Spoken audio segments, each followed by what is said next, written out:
این شنبه است. در امروز سلام. در بغداد 5 نفر دیگر کشته شدند. شمار قربانیان 4 روز اعتراضهای خشونت‌آمیز در شهرهای عراق حالا به بیش از 80 نفر رسیده و تخمین زده شده بیش از 3000 نفر هم مجروح شدند. پلیس میگوید افراد مسلح در میان مردم پنهان میشوند و چند پلیس هم کشته شدند. تک‌تیراندازان نیروهای امنیتی هم از پشت بام‌ها معترضان را هدف گرفتند. فعلا دولت منع مقررات رفت و آمد را در بغداد لغو کرده و مقام‌های دولت با رهبران معترضان در پایتخت و دیگر استان‌ها ملاقات کردند. علند خلیقی گزارش می‌دهد. بعد از چند روز اعتراضات گسترده، امروز میدان تحریر آرامش نسبی به خود دیده. دولت در بغداد و دیگر شهرهای عمدتاً شیعه نشین جنوب حکومت نظامی اعلام کرده بود، ولی به روز نرسیده عادل عبدالمهدی نخست وزیر عراق زیر فشارها حکومت نظامی را در بغداد لغو کرد. پلیس و نیروهای ضد شورش همچنان پل‌ها و خیابان‌های منتهی به میدان تحریر را بسته‌اند. ظاهراً تظاهرات در محله‌های دیگر بغداد همچنان ادامه دارد. تظاهر کننده ها به غیر از پرچم عراق چیز دیگه رو هم نمی کنن. اونا برای حقوق خیلی ابتدایی به خیابون ها اومدن. کار و خدمات عمومی. همه این جوان ها که دانشگاهشون تموم شده کار میخوان. عراق پر از زندان های مخفی شده. اونا به جای بیمارستان و مدرسه فقط زندان درست میکنن. آمار رو به افزایش کشته و زخمی ها همه جریان های سیاسی و مذهبی عراق را وادار کرده که موضع بگیرند. آیت الله سیستانی از طریق نماینده‌اش کشته شدن معترضان را محکوم کرده و از دولت خواسته برای برآورده کردن خواسته های معترضان زود دست به کار شود. مقتدا صدر هم که تا این روزها پشت دولت ایستاده بود، حالا میگوید که دولت باید استعفا کند و انتخابات زود هنگام برگزار شود. نشست اضطراری پارلمان هم به حد نصاب نرسید و برگزار نشد، چون بسیاری از جریان‌های سیاسی به نشانه اعتراض به کشتار معترضان این نشست را تحریم کردند. وقد قررنا قبل ایام. عادل عبدالمهدی نخست وزیر عراق هم گفت صدای معترضان را شنیده و آماده است که کابینه‌اش را ترمیم کند. هرچند میگوید راه حل جادویی وجود ندارد و حل مشکلات نیازمند وقت است.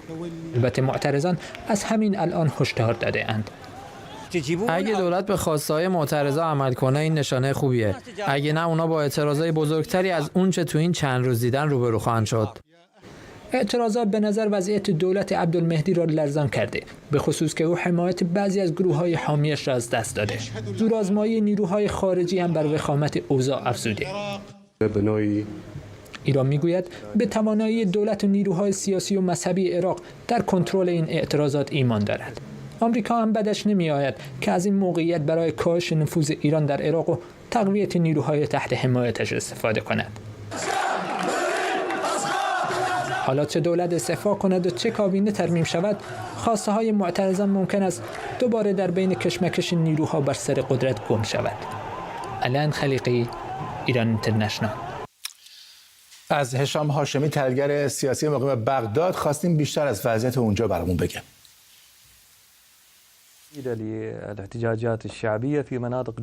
امروز موج جدیدی از خشونت‌ها در جنوب و شرق بغداد رخ داد که در نتیجه آن 5 نفر کشته و بیش از 30 نفر هم زخمی شدند.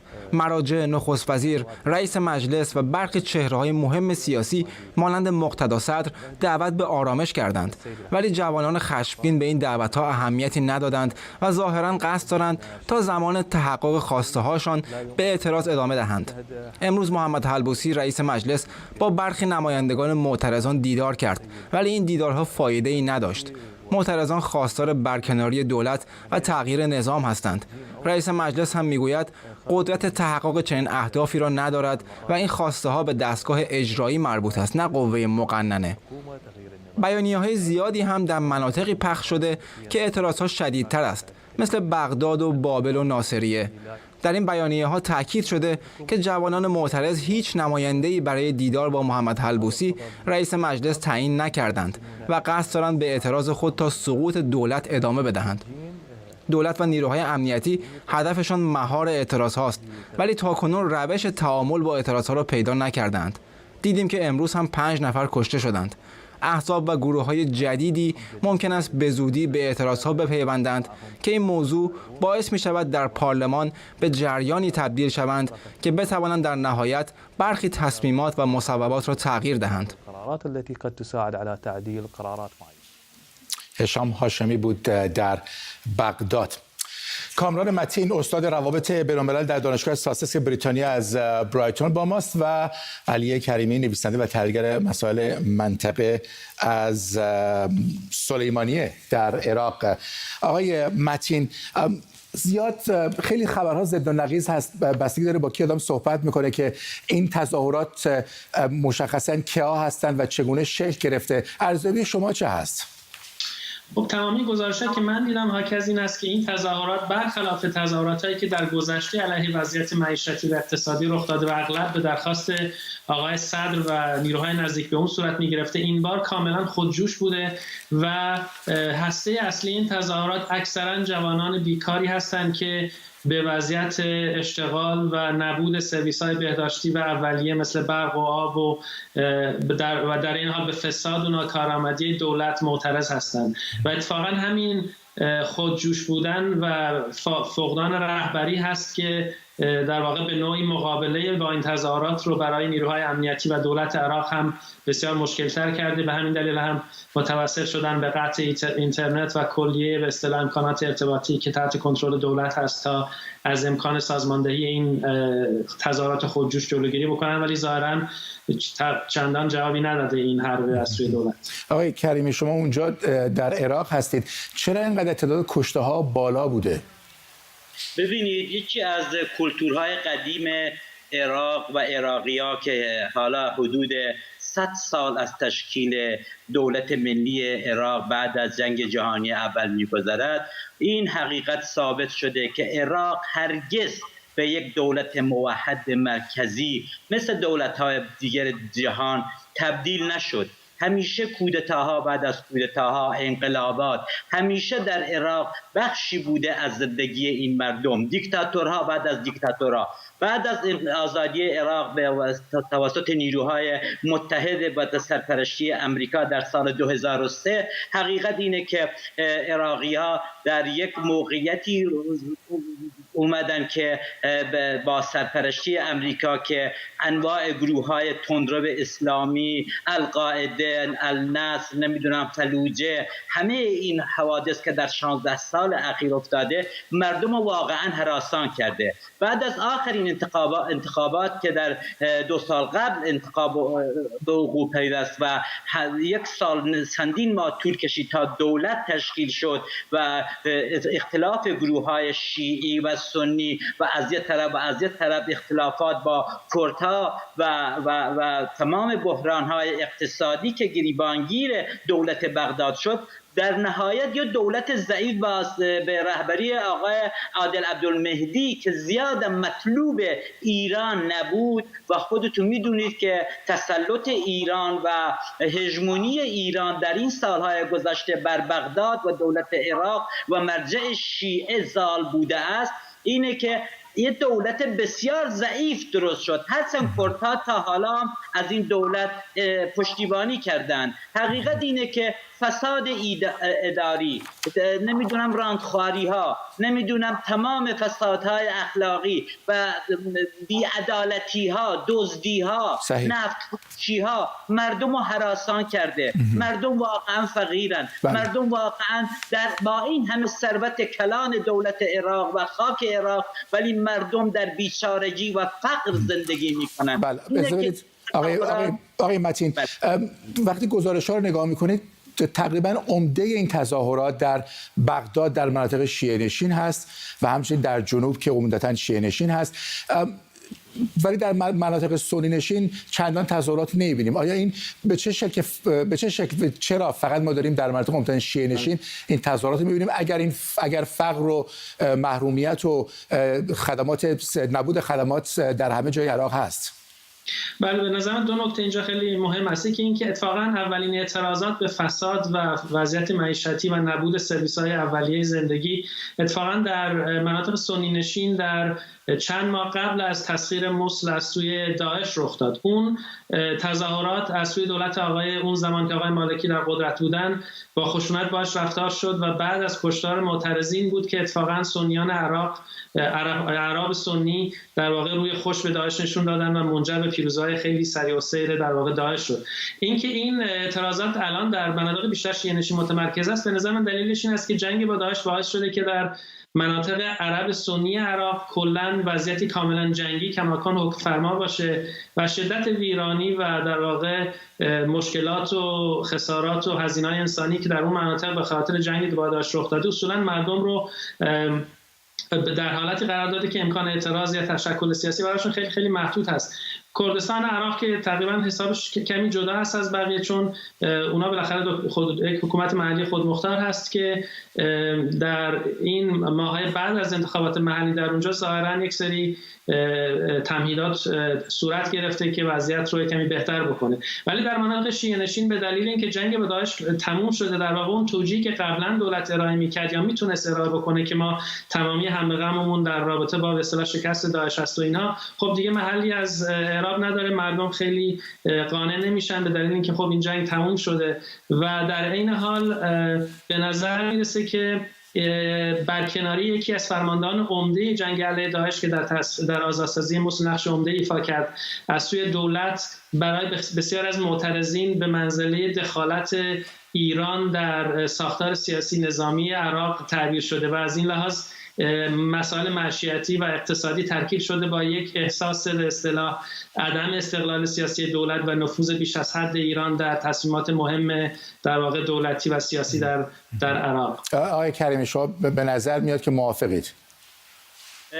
به نظر من باید چندین احتمال در نظر گرفت. حقیقت اینه که هژمونی ایران بعد از فروپاشی دولت رژیم صدام حسین به وضوح دیده شده در تمام جوانب اداری، نمیدونم اجتماعی، حکومتی، اقتصادی و سیاسی. این به کسی پنهان نیست و این تظاهراتی هم که امروز در جریان است، در بخصوص در شهر بغداد عمده شده است، به نظر من فکر کنم که ایران بیمیل نیست، هرچند ظاهرا شعاراتی بر علیه ایران در بین تظاهر کنندگان میشنویم که مرد بر ایران، ایران ارحل، ایران بیرون، نمیدونم اینجور چیزا، ولی به نظر من این یک نوع سیاست اطلاعات سپاه پاسداران و آقای قاسم سلیمانی میتونه باشه که به مردم بگه ما دخالتی نداریم، ببینید حتی بر ضد ما هم شعار میدن. ولی اگه شما نگاه کنید یکم منطقی به این فکر کنید، میبینید که از منطق زیاد دور نیست که بغداد شلوغ بشه و ایران از نقطه ثقل جهانی میدیاها و دولت‌های اروپایی و امریکا خارج بشه و همه عطف بر طرف بغداد کشیده بشه.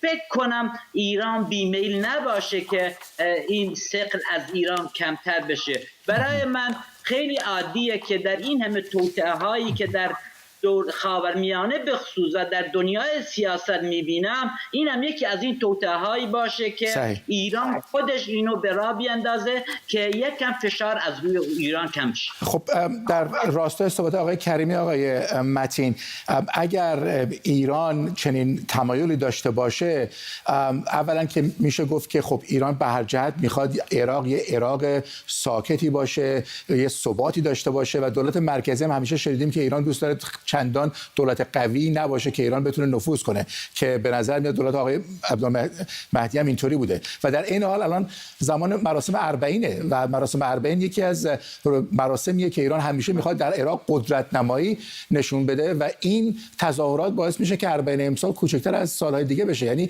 دلایلی که ممکنه برای ایران وجود داشته باشه الان یه مقداری متزلزله. بله، من موافق آقای کریمی نیستم در این بابت. من فکر نمی‌کنم نه ایران نه هیچ دولتی مستقیما بتونه این تظاهرات رو به این گستردگی در بخش‌های مختلف عراق سازمان داده باشه. درست هست که در بغداد به دلیل اینکه پایتخت هست مطبوعات متمرکزن، ولی بیشترین کشته‌ها مثلا در شهر کوچکی مثل ناصریه در مرکز بغداد بوده یا در مرز با عربستان چندین نفر کشته شدن که اصلا تناسبی با جمعیت اینجاها نداره. یعنی این تظاهرات بسیار اتفاقا پراکنده است، ولی خب طبیعتا در هر کشوری اگر در پایتخت تظاهرات باشه اکثرا رسانه‌ها به دلیل حضور طبیعیشون در اونجا اون رو بیشتر پوشش میدن. در نتیجه من فکر نمی‌کنم این تظاهرات سازماندهی شده باشه، ولی خب قطعا برای ایران اتفاقا برعکس، در زمانی که درگیر این بحران عظیم با آمریکا هستند، در منطقه درگیر تنش هستند، تزلزل در ساختار سیاسی عراق مطلقاً به نفع اونها نخواهد بود، چون وضعیتی که از این تلاطم بیرون خواهد اومد الزاماً به مذاق یا به میل ایران نخواهد بود، چون کنترل یک وضعیت بسیار پیچیده با چندین جناح مختلف و مردمی که بالاخره در خیابان هستند و علیرغم خشونت بسیار زیاد نیروهای دولتی کماکان ادامه میدن، ممکنه اتفاقاً اصلا عراق رو به صورت فروپاشی ببره و در عین حال وضعیت رو طوری تغییر بده که حتی داعش یا نیروهای تندرو سنی اسلامی که در یک سال اخیر بالاخره تا حدود زیادی سرکوب شدن بتونن از این وضعیت استفاده بکنن. به همین دلیل هم است که آقای سیستانی گفته بودن که تا دیر نشده هر دو طرف خویشتن‌داری بکنن و دولت هم در تلاش هست به هر شکلی این وضعیت رو، هم خود آقای عبدالمهدی میگفت که یا فروپاشی هست یا به اصطلاح بقای ما در این ماجرا گره خورده به اینکه این وضعیت خاتمه پیدا بکنه. آقای کریمی، شما هم موافق هستید با صحبت نخست وزیر که یا این دولت ادامه پیدا میکنه یا فروپاشی؟ یعنی خیلی به صراحت اومده تکلیف و دولت خودش رو مشخص کرده. من فکر کنم ایران موافق آقای عادل عبدالمهدی نبوده، هرگز باب میل 100% ایران نبوده. فکر کنم بیمیل نباشه که دولت آقای عادل عبدالمهدی فروپاشی کنه و همین امروز هم آقای مقتدا صدر تقاضای خواستار انتخابات زودرس شده در زیر کنترل نیروهای دولتی و فکر کنم که آقای عادل عبدالمهدی تا حال نتونسته سیاست‌های 100% ایران و مثل آقای مالکی به خصوص رعایت کنه. ولی اگر از یه دید دیگه نگاه کنیم میبینیم که تظاهر کنندگان امروز بیشتر نیروهای جوان و جوانان 18 سال و حتی زیر 18 سال هستند که اینا بیشتر انسانهای رادیکال و انسانهایی هستند که بسیار طرفدار انقلاب و شورش ها هستند. به نظر من اینم که از کارهای سپاه پاسداران و آقای قاسم سلیمانی که بسیار روی جوانا سرمایه گذاری میکنه به دور نیست. من فکر کنم که آشوب، جنگ، دوری از صلح و آشتی همیشه به نفع دیکتاتورها بوده و امروز چه در سوریه، چه در لبنان، چه در حوثی‌ها، در یمن، آشوب و جنگ فکر کنم فریادرسی تا مقطعی کوتاه فریادرس ایران خواهد بود و عراق یکی از این دولت‌هایی که برای امریکا و نیروهای متحدین بسیار مهم است. بله. و فکر کنم که ایران بیمیل نباشه که آشوب در عراق بزرگ بشه. نکته‌تون رو گرفتیم آقای کریم. متشکرم. علی کریمی در سلیمانیه، کامران متین در برایتون.